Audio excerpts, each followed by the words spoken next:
Thank you, Lord. Thank you, Lord, for the blessings you give. Thank you, Lord, for the love that you share. Thank you, Lord, for this wonderful life.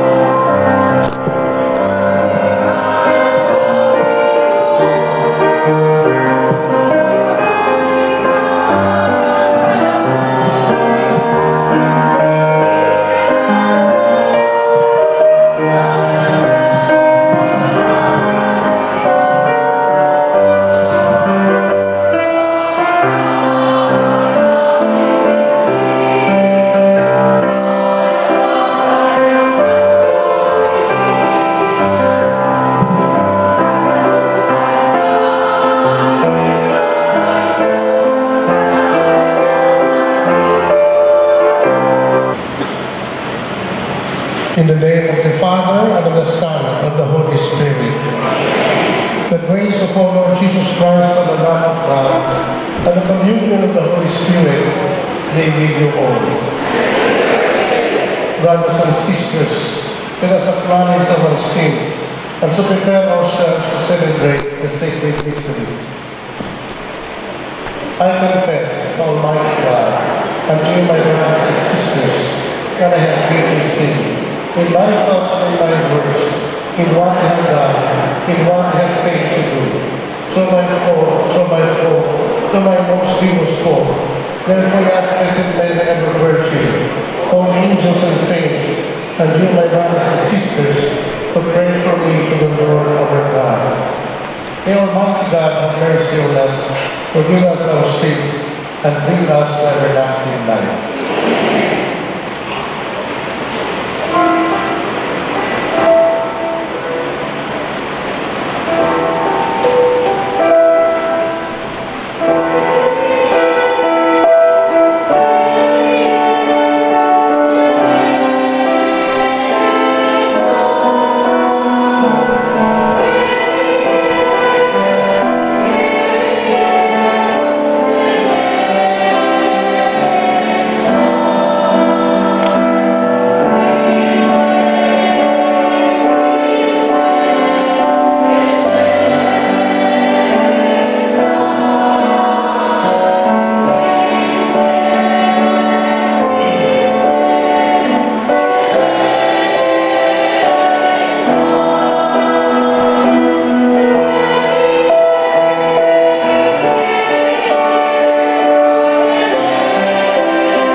Mag-ampo kita. O Ginoo, pabalik kanunay sa mga mayong buhat, ang among mga unahuna, araw kami nakanunay, kalikamo sa lumang kayo, nakadalang pagsamo sa walay katapusang mga misteryo sa Pasko sa pagkabanhaw. Kiniyamong ipangayo, inaabot ni Kristo ang Ginoo.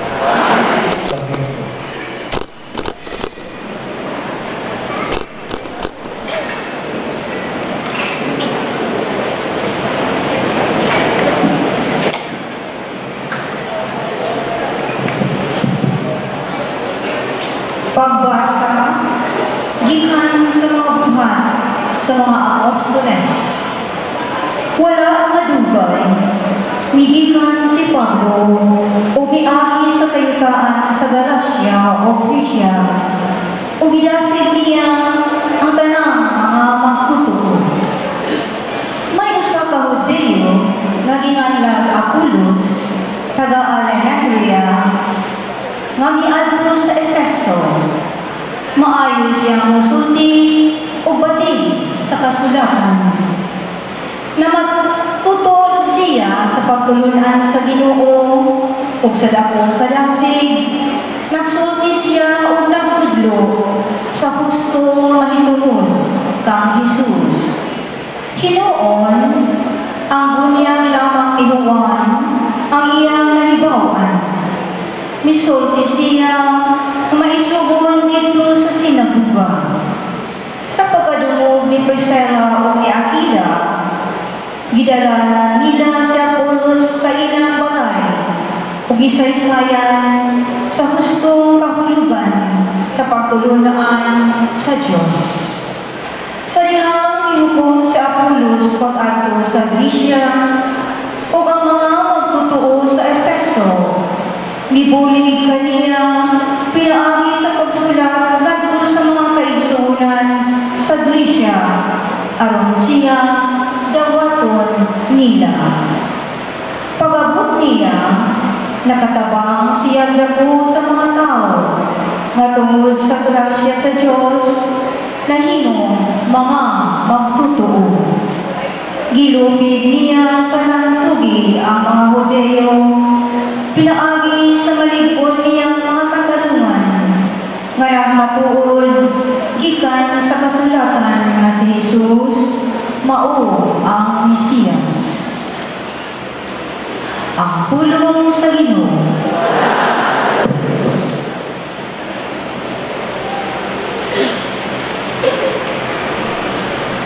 Sa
The Lord be with you.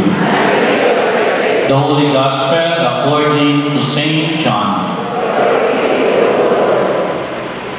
Jesus said to his disciples, Amen, amen, I say to you, whatever you ask the Father in my name, He will give you. Until now, you have not asked anything in my name. Ask, and you will receive, so that your joy may be complete. I told you this in figures of speech. The hour is coming when I will no longer speak to you in figures, but I will tell you clearly about the Father. On that day, you will ask in my name, and I do not tell you that I will ask the Father for you. For the Father Himself loves you, because you have loved me, and you have come to believe that I have come from God. I came from the Father, and have come into the world. Now I am leaving the world and going back to the Father. The Gospel of the Lord.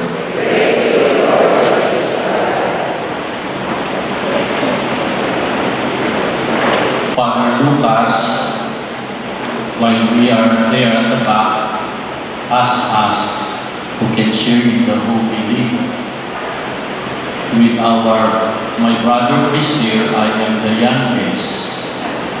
Monsignor Titana, Father Cross, Father Lucas, they are like my father.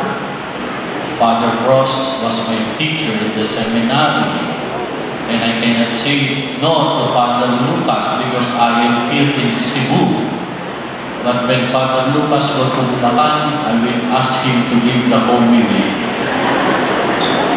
But I asked him, can I deliver it in Tagalog? Sabi naman po niya, Father, okay, no. God is good all the time. Palakpakan natin ang Panginoon. Tingnan ko, kasi mas malakas kung itong lugar na to o itong lugar na to, ha? God is good! Ito lang. God is good! All the time! Wow, mas malakas po. Ulit, God is good! All the time! Mga bumangero to. Ayun o, ito-twist ko ng konti. Pag sinabi kong God is good, ang isa sa kukunin nyo, siyempre. Pag sinabi kong all the time, sasabihin ninyo, grabe. God is good. All the time. Grabe. Ayun na. Bahala na kayo sa buhay nyo. Ang dapat ang sagot, all the time. Di ba? All the time. Anong God is good? Alam mo, the word itself, God is good. That's the very nature of God. His goodness. He is good. Amen. Kaya siyempre, that's why Jesus introduced Himself. I am the good shepherd. Amen. Jesus did not say, I'm the intelligent shepherd. No. I'm the handsome shepherd. No. Jesus said, I am the good shepherd. Because that's the very nature of God, to be good. Sabihin niyo sa nasa kanan mo, maging mabuti ka. Sabihin niyo sa nasa kaliwa mo, buti nga sa'yo.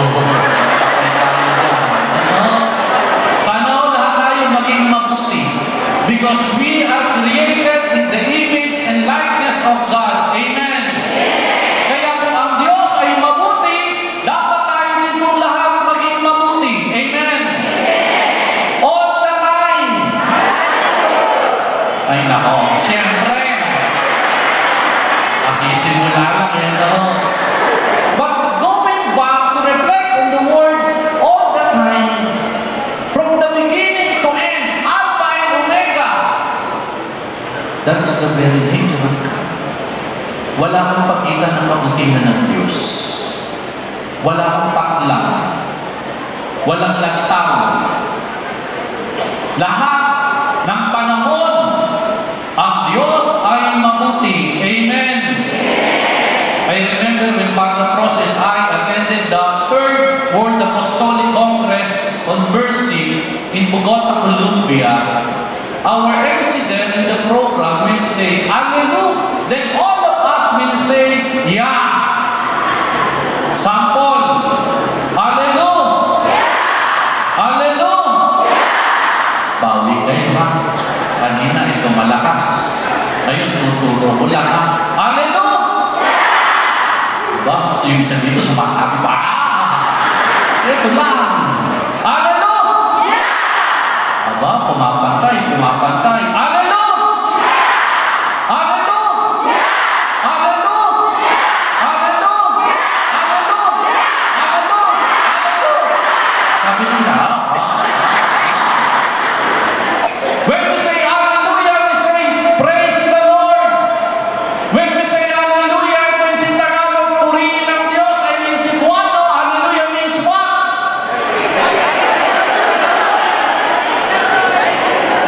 Kapag mabubuti ang nangyayari sa buhay natin, ang dali-dali ang sabihin natin, hallelujah! Kapag sinabing, oy, may promotion ka sa trabaho mo, hallelujah! Kapag sinabing, oy, may increase ka, hallelujah! Kapag sinabi, oy, clear ka na sa sakit mo, hallelujah! Kapag sinabi yung anak mo, natanggap na ng trabaho, hallelujah! Very good, palakpakan natin ang Panginoon. Yun, kung mabubuti. Twist natin ng konti. Pag hindi na mabuti, kung sabihin sa'yo, you have 3 months to live. Hallelujah! Pakita niyo yun. Pag sinabi sa'yo, you're fired. Hallelujah! Nabibigil na. Wala na akong trabaho. Wala ako. Kapag sinabi sa'yo, yung anak mo na-aksidente. Hallelujah! Ayan, ayak na, wala na. Bakit gano'n? Kapag hindi magaganda nangyayari sa buhay natin, we cannot say hallelujah. We cannot praise Him. We cannot say papuri sa Diyos. Remember the signature of the image of the divine mercy? What is the signature? Louder! Kahit hindi magaganda nangyayari sa buhay natin, kahit may mga pagsubok tayo hinaharap sa buhay natin, kahit may dala-dala tayong karamdaman, always say, Jesus, I trust in you. Amen. At mabuti pa rin yun. Despite of our sufferings, despite of our pains, we continue to trust our God and our Savior, Jesus Christ, the divine mercy. Amen. Tignan niyo yung krus. Anong letra yung krus? T. Yung tao sa krus. Y. Yung krus. Yung krus. Yung krus. Yung tao. Yung tao. Yung krus. Yung tao. Yung krus. Yung tao. Mga uto-uto. T-Y. Meaning, thank you. But look at the cross. It is an image of pain. It is an image of suffering. It is an image of death. But there is a word. Thank you. Kahit tayo nagtutusa, kahit tayo naghihirap, mas marami pa rin yung biyaya, mas marami pa rin yung pagpapala ng banal na awa ng Diyos. Amen? Amen. Kaya sa Ebanghelyo po natin, anong sinasabi? Ask, and my Father will give it to you. Kahit tayo may pinagdadaanan sa buhay, huwag tayong makalimot na magpasalamat sa Diyos. Yan po yung binabanggit kanina ni Monsignor Quintanar sa kanyang punto about the Eucharist. Because Eucharist means thanksgiving, pasasalamat. Sabihin mo sa nasa kanan mo, thank you. Thank you. Sabihin mo sa nasa kaliwa mo, pautang. Kita niyo, mas napising kayo, mas palakas yung sinabi mo, pautang. Kaysa sa thank you. Pero tandaan ninyo, lahat ay utang na loob natin sa banal na awa ng Diyos. Amen. Palakpakan natin ang banal na awa ng Diyos. At yan po ang ating paalala sa ating pong Ebanghelyo ngayong araw na to. We continue to pray with humble heart, with trusting heart. Dahil yan po ang larawan ng ating debosyon. Pray with action. Hindi lang po verbally, hindi lang vocal prayers. There should be an output in our prayer. That's why when we have works of mercy, yun yung bunga ng ating pagdadasal. Kaya sabihin mo sa nasa kanan mo, magbunga ka. Sabihin mo sa nasa kaliwa mo, bunganga mo. Yarin tayo dyan. Kasi marami sa atin, bunganga lang ng bunganga, walang gawa. Amen. Kaya napakaganda ho yung mga taong gumagawa ng walang bunganga. Ibig sabihin, man or women of action. Kasi yan ang works of mercy. Yan din ang hinihiling sa atin. Kung tayo nagdadasal, hinihiling tayo sa Diyos, tayo patuloy na hinihilingan ng Diyos, we continue to put in our actions all our prayers. Amen. Palakpakan natin ang banal na awa ng Diyos.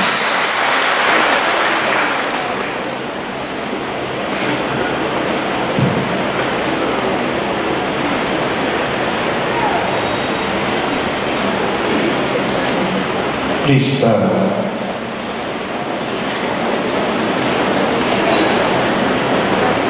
Panginoon, tanggapin ka natin si Jesus, na muhing mga panganguyugan ko sa mahal. Muhingon kita, Ginoo, higpita ang among kalipay. Nga ang mga nangulo sa simbahan, pinaagi silang pagwali o pag-aga mugiya ka nato ngadto sa himaya sa atong langit ng puloy-anan. Mag-ampo kita sa Ginoo. Ginoo, higpita ang among kalipay. Nga sila nga naghupot og publikong katungdanan, mahatagan sa grasyang pag-alagad uban ang kamatulog-anon o kaligdog. Mag-ampo kita sa Ginoo. Ginoo, higpita ang among kalipay. Nga sila nga mibatig kapitos o kabugat sa pagpuyo, makadawat o kusog gikan sa Espiritu Santo. Mag-ampo kita sa Ginoo. Ginoo, higpita ang among kalipay. Nga ang mga masakiton, makakaplag o kahupayan o kadasig, gikan sa ilang mga minahal sa kinabuhi. Mag-ampo kita sa Ginoo. Ginoo, higpita ang among kalipay. Nga imo utang isipon nga takos makuslanon alang kanamo nga ang halandong Teofilo kamumon mabayaw na ngadto sa altar sa mga santos. Mag-ampo kita sa Ginoo. Ginoo, higpita ang among kalipay. Nga ang among mga minahal sa kinabuhi nga nangamatay na makadangat ngadto sa kalipay o himaya sa langit. Mag-ampo kita sa Ginoo. Ginoo, higpita ang among kalipay. Amahan, sa kanunay ginamot mo ang among mga pag-ampo. Ang iyong Espiritu magpamilinutan ni kanamo, iniamong pangayo, pinagi ni Kristo among Ginoo. Amen. Pagtingin ko.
pray, my brothers and sisters, that this our sacrifice may be acceptable to God, Almighty Father.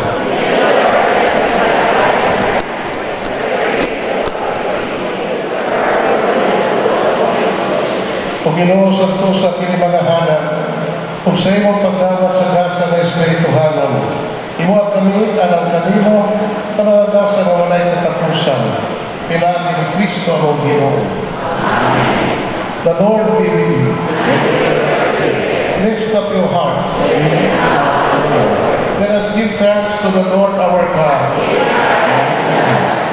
It is only right and just our duty and our salvation, always and everywhere to give you thanks, Father most holy, for your beloved Son Jesus Christ, your word, through whom you made all things, whom you sent as our Savior and Redeemer, incarnate by the Holy Spirit and born of a virgin, fulfilling your will and giving for you a holy people. He stretched out his hands as he endured his passion, so as to break the bonds of death and manifest the resurrection. And so with all the angels and all the saints, we declare your glory as with one voice we acclaim.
You are indeed holy, O Lord, the fount of all holiness.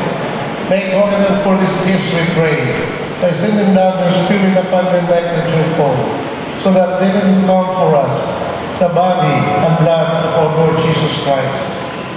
At the time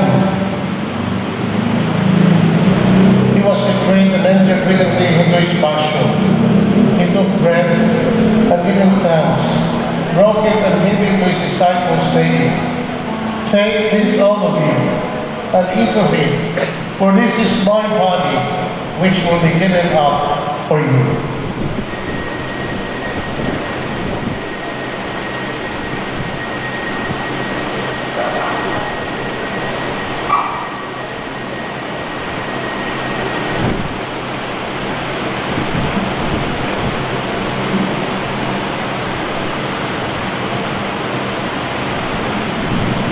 In a similar way, when supper was ended, he took the chalice, and once more giving thanks, he gave it to his disciples, saying, "Take this, all of you, and drink from it, for this is the chalice of my blood, the blood of the new and eternal covenant, which will be poured out for you and for many, for the forgiveness of sins. Do this in memory of me."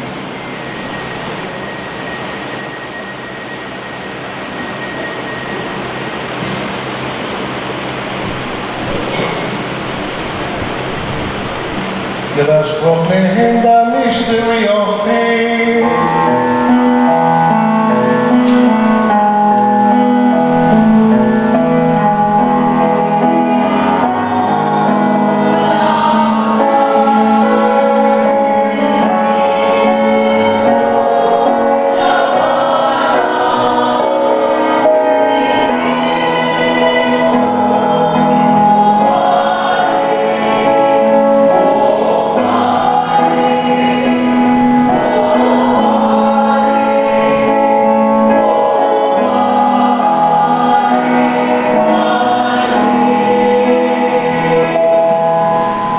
Therefore, as we celebrate the memorial of his death and resurrection, We offer you, Lord, the bread of life and the chalice of salvation, giving thanks that you have held us worthy to be in your presence and minister to you. After we pray that partaking of the body and blood of Christ, we may be gathered into one by the Holy Spirit.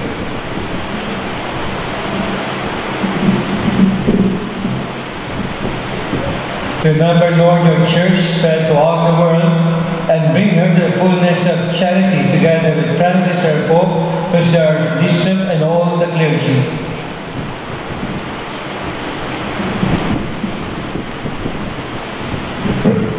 Remember also our brothers and sisters who have fallen asleep in the hope of the resurrection, especially connected with Divine Mercy Cebu, and all who have died in your mercy.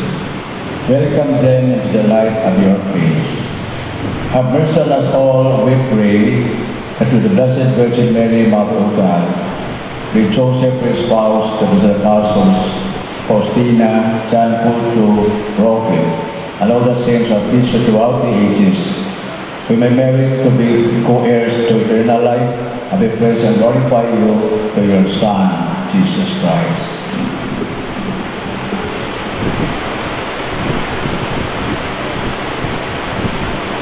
Through him, living in him, in the unity of the Holy Spirit, all glory and honor is yours, Almighty Father, forever and ever.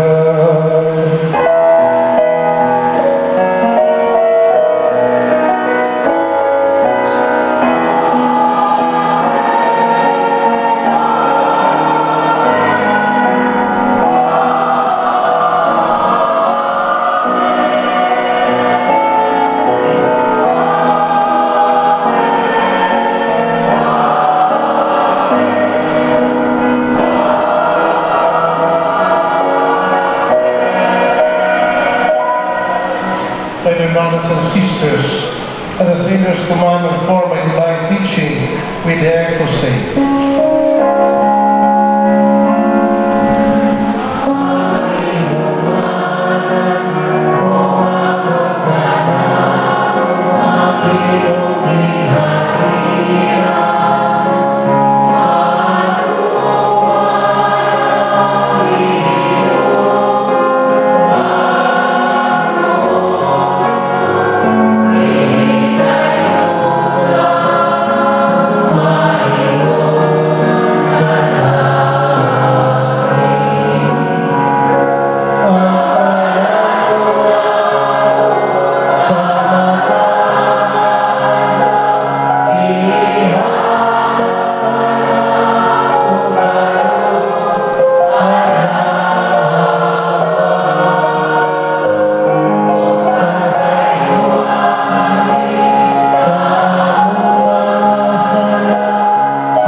deliver us, Lord, we pray, from every evil. Graciously grant peace in our days, that with the help of your mercy, we may be always free from sin and safe from all distress, as we await the blessed hope and the coming of our Savior, Jesus Christ.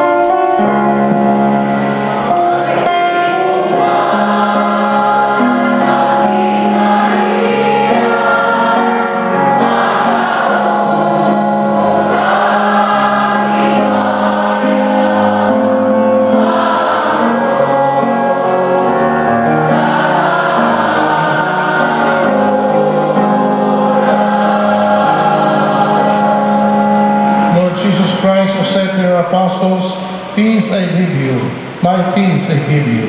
Look not on our sins, but on the faith of your church, and graciously grant her peace and unity, in accordance with your will, who live and reign forever and ever. The peace of the Lord be with you always. Now let us offer to one another the sign of peace and joy in the divine mercy. Peace be with you.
My brothers and sisters, this is Jesus, the divine mercy. The Lamb of God who takes away the sins of the world. Happy are we who are invited to partake in the supper of the Lamb.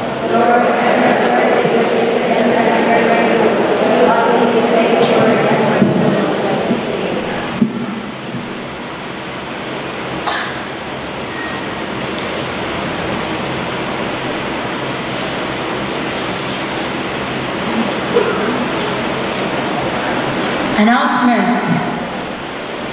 Ang kanang cadets, please try to raise your on that side nila. Ayaw sa taliwa. Kaya ano? Agi mo ng taliwa sa mga lawat sa pare. Dili na pistin. Isa, para ang living system, budokon ninyo para pakalaga on both sides. Why middle na? Kay middle, makaagi mo sila para kalawat sa pare. All cadets should be on the right wing and the left wing. Para ang kalawat, hindi na maato na lang ninyo, komportable siya. Okay? You can receive your Holy Communion at the middle, komportable mo, middle lang.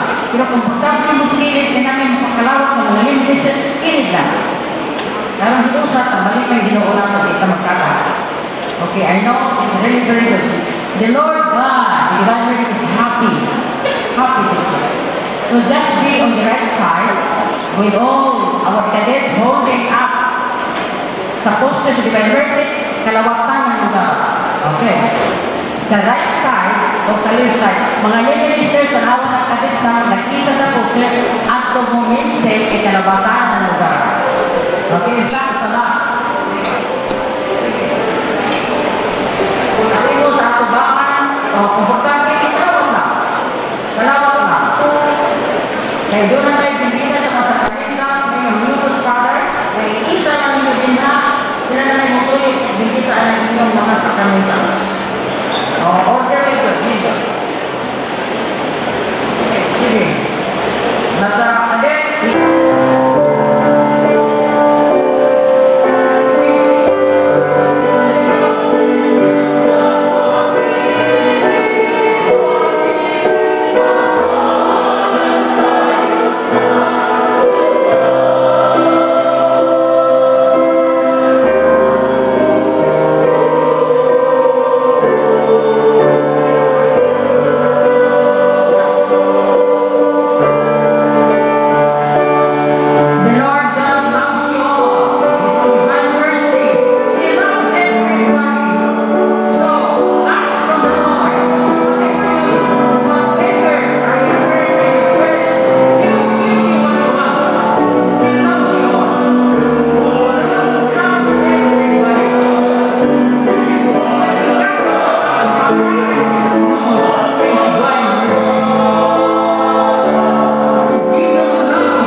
nga banaan, nagamuyo nga magpamusanon, nagisugo sa imong anak, nga muhapon na mo ang paghanggang kaniya, magtungapong sa magpugma kanimo, pinakil ni Kristo ang Ginoo.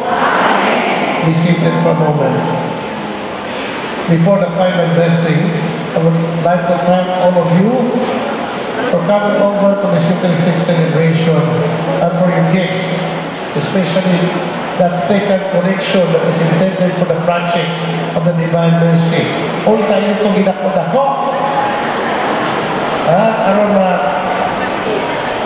makabayan ta sa tungkutan sa itong shrine. So, pakinahanggan ta ibong katida, aron na mahuman ka naman itong project sa Divine Mercy Shrine. That's very good, Father. Very Okay. I would like also to thank Jose Manuel Quintana and especially Father Costidorio and Father Nat Pantasar for taking their time, the precious time, in coming over to our celebration today and tomorrow. At ang pagpapa, let us give them a big round of applause. Father Cross and Father Nat. Especially for Mother Nat, who gave us a beautiful homily this morning. And also, I would like to thank all those who prepared for this Eucharistic celebration of our choir, a very beautiful choir coming from our Diocese of Cagayan de Oro. Let us give them a big round of applause. Our lay ministers, our lector and psalmist, and everybody na nakatampo for the success of our Eucharistic celebration. So, tomorrow, we will again have another session. Again, we would like to ask you to come back tomorrow the whole day. Okay? Father, nakihangyo. Okay? Mameli Onza. Is it okay, Father? Ang ilang pagpilitahan, ato na sa nagbarag ang ilang ang isa. Kaya magsama ko din tinuoran. Hangyo siya, Father. I will announce that. Okay. So, at the end of this Mass, we'll bless all the sacramentals. Yes, Father. No?